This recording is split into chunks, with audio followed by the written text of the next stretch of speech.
Hello everybody, I'm meteorologist Chris Holcomb from the 11 Alive Storm Trackers. We are doing a special Facebook Live. You'll notice here that if you're watching on YouTube or on OTT, I've got my phone up here as well, where I'm doing a Facebook Live there, but I'm also talking on YouTube, our app 11 Alive Plus. We also have all of our digital feeds going here, where we are doing a special live weather coverage for you here.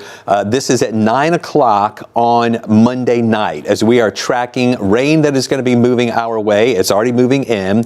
We're already seeing the winds kicking up as well. And we have the potential for some stronger storms to develop here early by tomorrow morning. So for those of you on Facebook, sometimes you might see me looking over at this camera. For those of you watching online, sometimes you'll see me looking over at my phone because I'm going to be talking to people and getting some questions that some folks have out there as well on Facebook. But let me break down for you what's going on right now. I'll tell our director right now, I can't see in the monitors what's going on. I'm not sure if that's because of the control rooms or not, but oops, well, no, we just lost it there. Hopefully that'll come back here in just a second, because that's the main thing that we're going to need here to talk about what we've got going on here on this live coverage. All right, so this is fine the way we have it right now.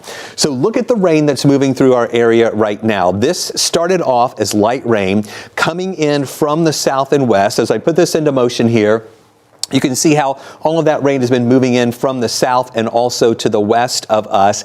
And it's going to keep feeding in during the evening hours overnight. And it's going to get even heavier early tomorrow morning. You can see the yellows and the oranges there. That's where we have some of that more moderate and even the pockets of heavy rain. So this is just getting going right now.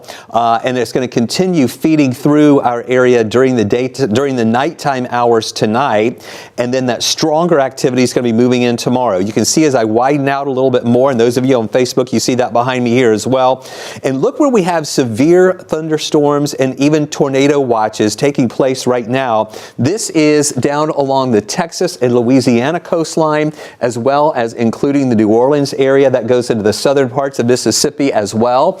And that is all. The strongest part of that looks like tonight during the evening hours and in the early overnight hours. That severe weather threat is mainly going to be there along the coastline. And then elsewhere, you see additional rain well to the north of that. That all has to feed our way too. So we are looking for a pretty significant weather event tonight.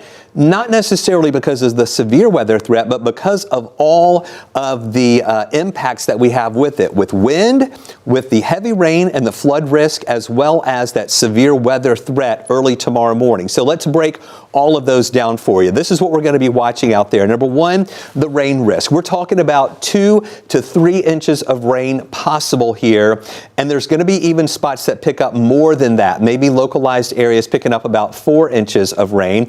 That is going to be impacting creeks and streams. Those will be rising. We may have some street flooding as well. And we do have a flood watch in effect. I'll break that down for you in just a second. We also have the wind threat. Now, when we're talking about the winds, a lot of times when we have these weather systems move through, we'll have just strong winds with a line of storms moving through, and it'll be in and out quickly. That is not the case with this. We're talking about winds that are not even in association with thunderstorms. And if you've been outside tonight, maybe you've noticed those winds are already whipping up, and they are going to get stronger through the overnight hours and into tomorrow morning. So we could see winds gusting between 30 and 40 miles an hour here in the metro area and over a big part of North Georgia.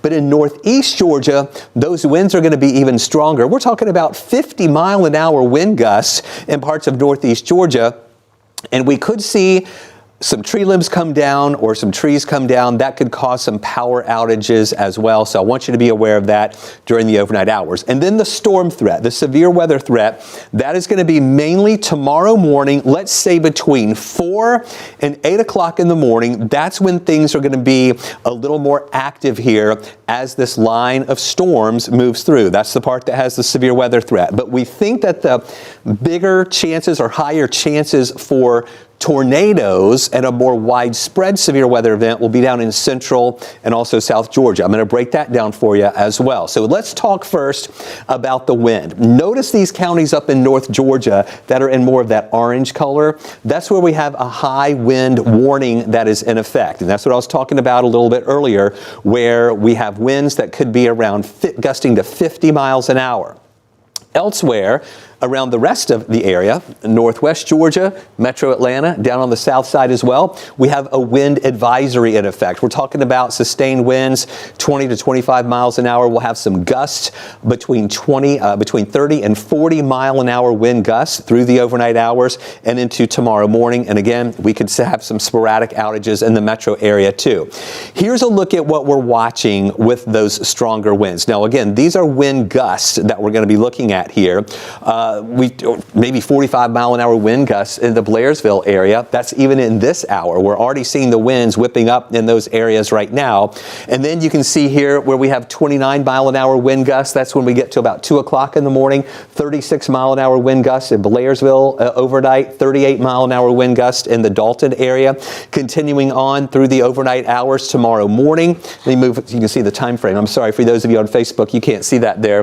We're talking about 17 mile an hour wind gusts here. 43 mile an hour wind gusts in the Blairsville area. It is going to be a very windy night here for tonight. And then through the day on Tuesday, those storms will also cause some winds. It may calm for just a little bit, but then on the back side of the system, even though the rain's going to be out of here, we're still going to be dealing with really strong winds into the afternoon hours as we clear out. And we see that northwest flow that's going to be moving through our area as well. And it's going to remain very windy during the day tomorrow.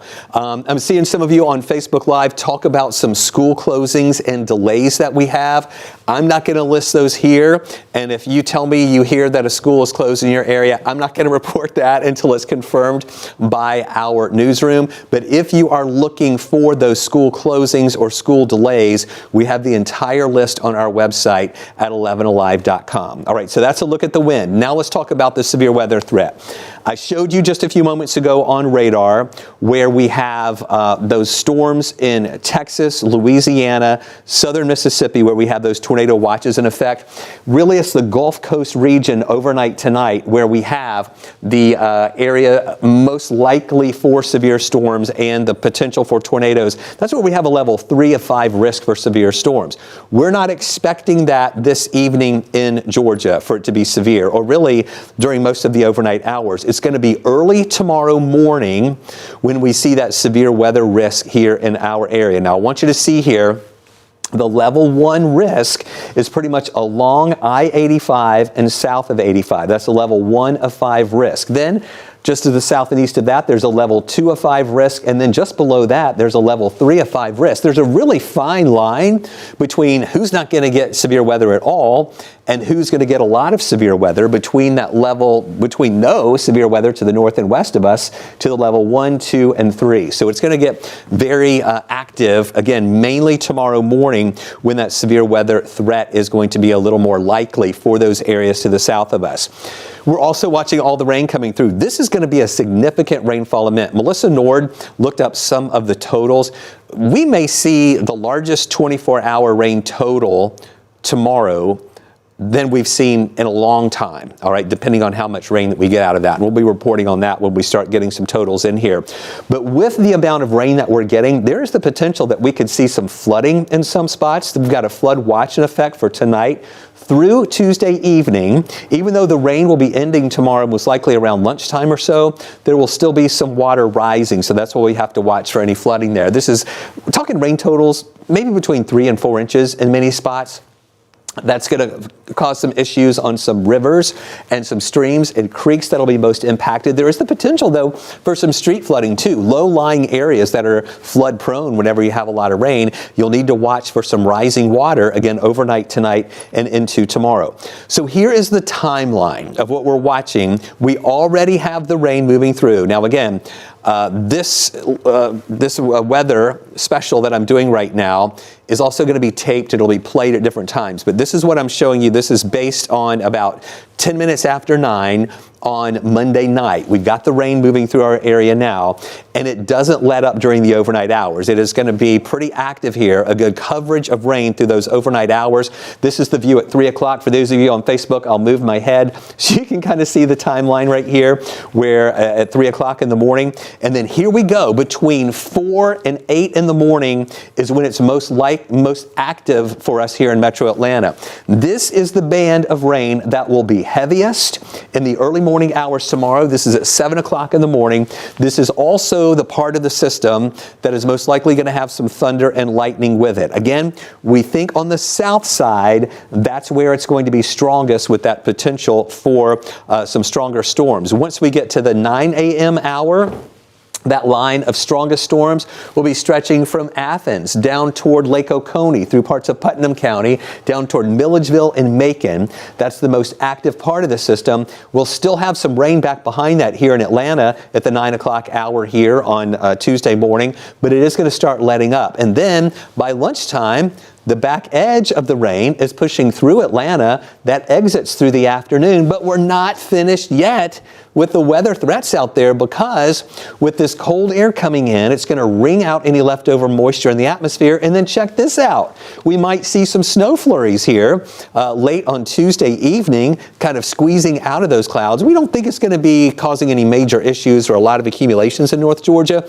but just don't be surprised if you see some of those snow flurries coming down here once we get into Tuesday night. And then by Wednesday, things are going to be better. The winds calm down. It gets a little quieter out there too. And then we're still not finished with the weather issues for this week. We have another system coming in on Friday. This one is going to have some rain with it. This one is going to have the possibility for some storms with it as well. We can't be too specific yet about really those specific storm threats, but I just want you to be aware on Friday will be another day that we're watching weather. And then I'm going to take you into next week. The models are we're going to get a lot of cold air coming in next week. And remember, we've been in this pattern of an active weather pattern where every other day it seems like we'll have rain that moves through or some moisture that moves through. Well, we're going to have a lot of cold air in place next week. And look at this, what we're watching by next Monday night. Now, again, this is 7 days out. A lot can change. If you look at this now and say, wow, look at the snow on the way, we don't know for sure that this is going to happen. But this is just some of the indications right now. We're going to be watching from Monday night into Tuesday whether or not that moisture makes it in here to give us any type of winter precip here once we get into Monday night and also Tuesday morning. So let me break down for you what we're watching with that 7-day outlook here. We have the rain and storms early tomorrow. Those move away. Then you'll see a quieter day on Wednesday. Thursday looks like the best day of the week with mostly sunny skies and a high of 57. The next round of rain and potential storms coming in on Friday. The weekend drying out. We'll see partly cloudy skies here, but it's going to be chilly with highs only in the 40s. And then on Monday, we'll have another round of rain moving in. We'll have to watch those temperatures very closely as well as that moisture moves into our area. So let me take you back to radar. Let me show you again one more time what we've got going on. We've just done about a almost 15 minutes here worth of weather information for you. I'm getting reports from folks on Facebook right now. Lamar says it's raining in South Fulton. Other folks here on Facebook are saying, didn't we have some storms like these right before the blizzard of 93? So a lot of people are always trying to think historically. Before the blizzard of 93, it got up to like 70 degrees a couple of days before that, before we had the blizzard. Fabi is saying it's raining in the city of Austell. We have other comments. It's raining in Buchanan. That's from Layla. Tammy Brown is hoping for snow. Tiffany says, I heard we're having some rain and thunderstorms on Friday later this week. There is the potential for that as well later on this week. We also have reports here. Gail says that she wants snow. A lot of folks are saying they want snow here. Tammy says her classroom was doing some snow dancing today. So those are just some of the comments that are coming in out there right now.